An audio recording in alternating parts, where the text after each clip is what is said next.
Welcome back to the classroom. This is Mr. Wong speaking. So today we'll be looking at Module 5, Advanced Mechanics of HSC Physics. We're going to be looking at Inquiry Question 3, which is on the motions in a gravitational field, and this is the dot points we will be covering through. The title of our lesson is The Changes in Gravity. What we're actually looking at is to investigate how gravitational field strength changes as we go from the surface of the planet and then upwards. Your success criteria for this lesson is to quantitatively describe the relationship between gravitational acceleration force and distance. If you want further readings, there you go. So, just a quick recall on Newton's law of universal gravitation. The idea is any two bodies will experience a force of attraction that exerts a pulling force towards each other. So M1, M2, and then are separated or divided by their distance squared. We also said that G, or big G here, is a unit that or constant that was developed by Newton to provide the appropriate units for force. Because originally, when he found the proportionality between mass and the distance, the units, when they added up together, did not give newtons or similar equivalent. So that's the design of what G is. I want to point to you towards the significance of that formula and also a thought experiment that he came up with. So this also goes back to our concept of projectile motion. Look at point A here. Imagine you have a cannon and you fire a cannonball directly out. At point A here we have a specific displacement. Now we know, according to projectile motion equations, assuming there's not much friction or no air friction, that's the overall horizontal displacement of this cannonball as we fire it. So to get it from point A to point B, there's two ways I can affect the overall displacement. I could increase the time of flight, or I could increase the initial horizontal velocity. Now, assuming that, as you would know, the acceleration due to gravity on average on Earth is about 9.8 meters per second squared.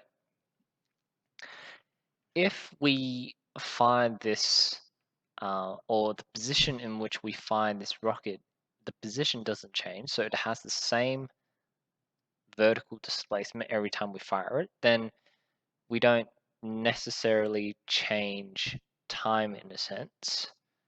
But what we can do, Isaac Newton thought of, is what if we increase the horizontal component of the velocity?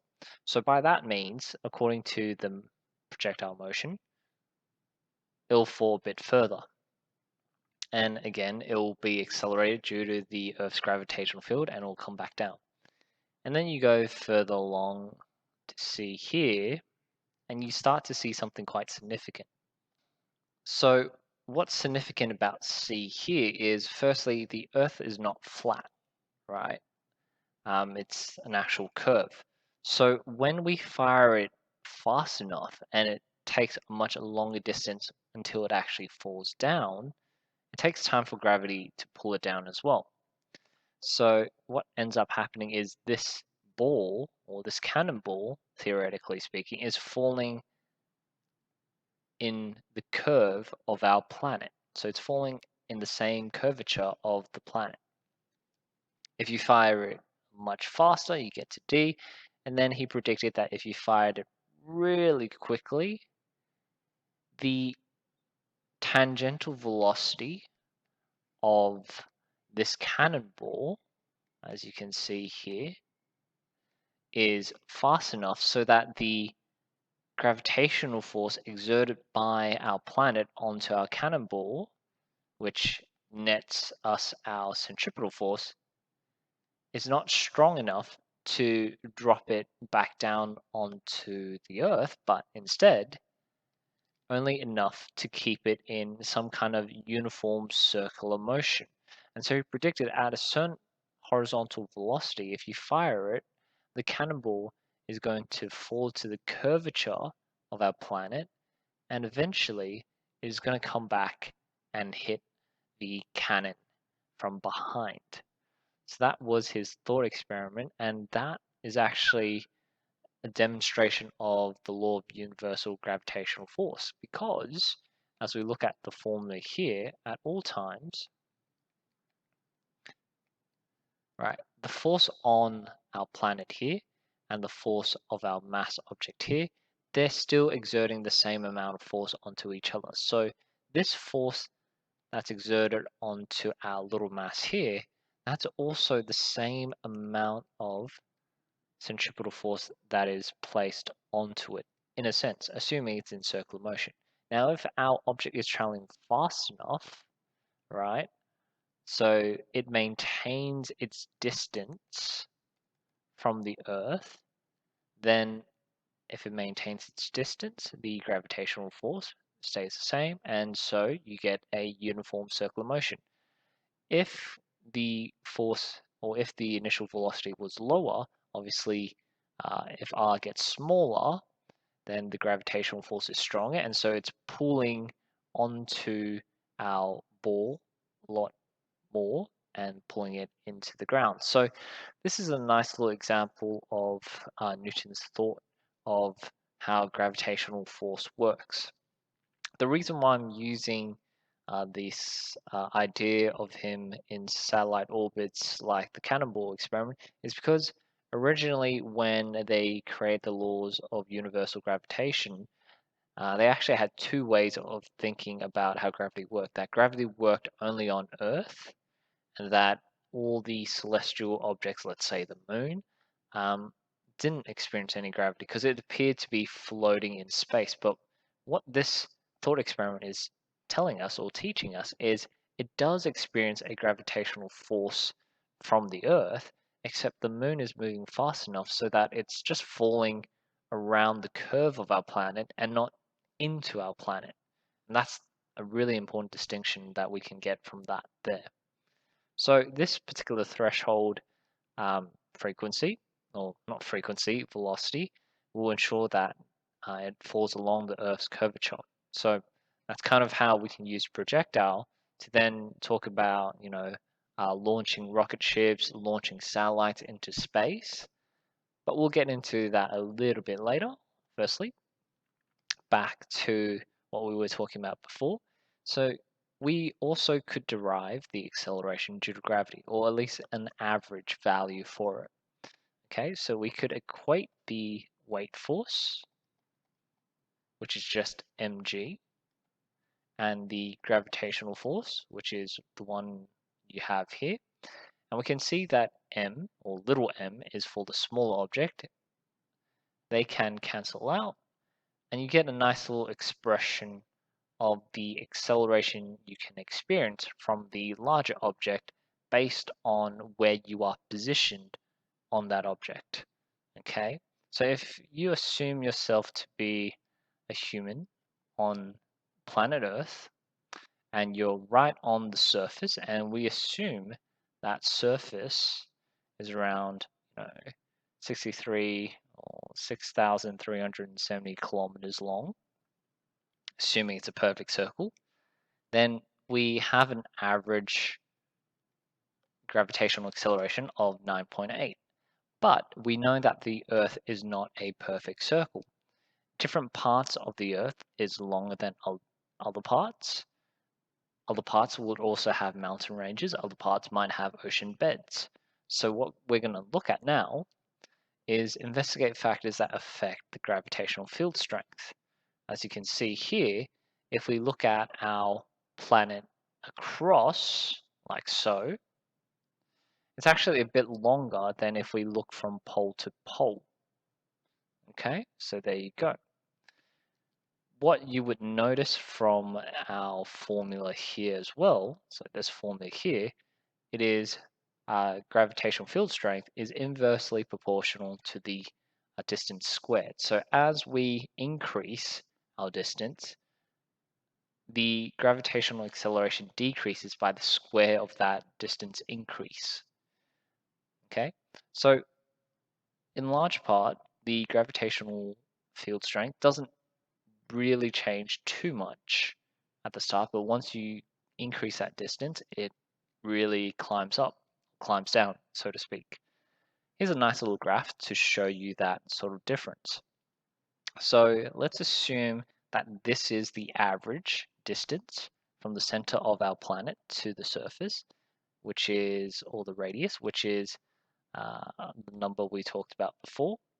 If we double that distance, okay, according to the formula gmr squared, if we double that distance, we reduce the overall acceleration due to gravity by about a quarter of the original value. So if we start at 10 here, then here, so if this is 10 here, then this is 2.5. Obviously, we're just using some rounded off numbers to make it easier to show the relationship.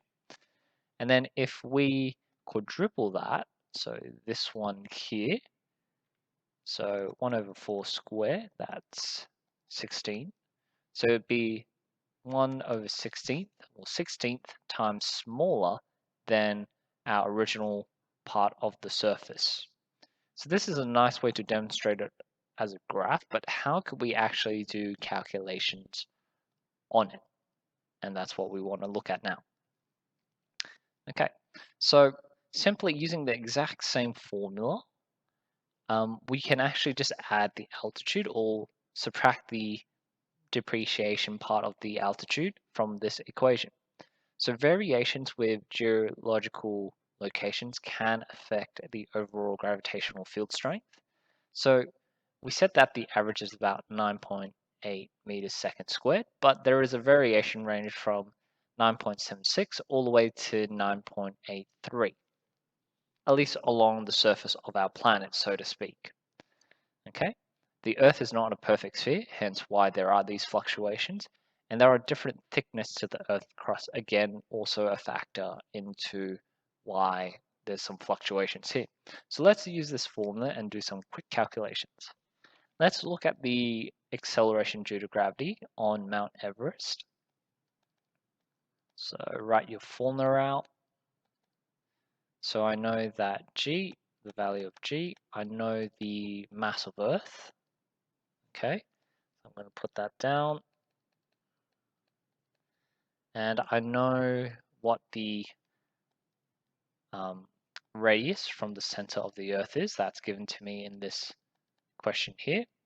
And I'm going to add the height of Mount Everest as well. Square it. And I get approximately 9.76 meters per second squared towards Earth, to the center of Earth. Okay, so you can see that if I was a little bit higher or at the height of Mount Everest, then I'd see a slight decrease in the acceleration due to gravity. We can also compare gravitational field strength based on the mass of the planet. So if we look at Mars, we can see that it should be smaller because our mass is smaller. So let's have a look.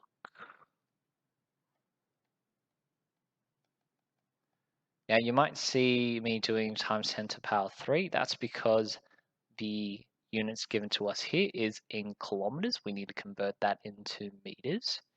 And we find that the acceleration due to gravity on Mars is about 3.73 meters per second squared, again towards the center of Mars.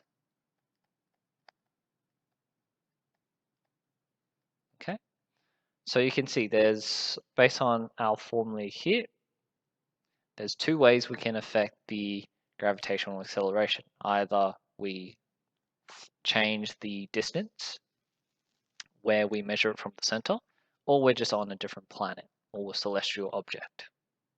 There's a really interesting point here with the variations of gravitational field strength. So we have scenarios due to the position or the distance we are from the center of the planet, but also interactions with other objects.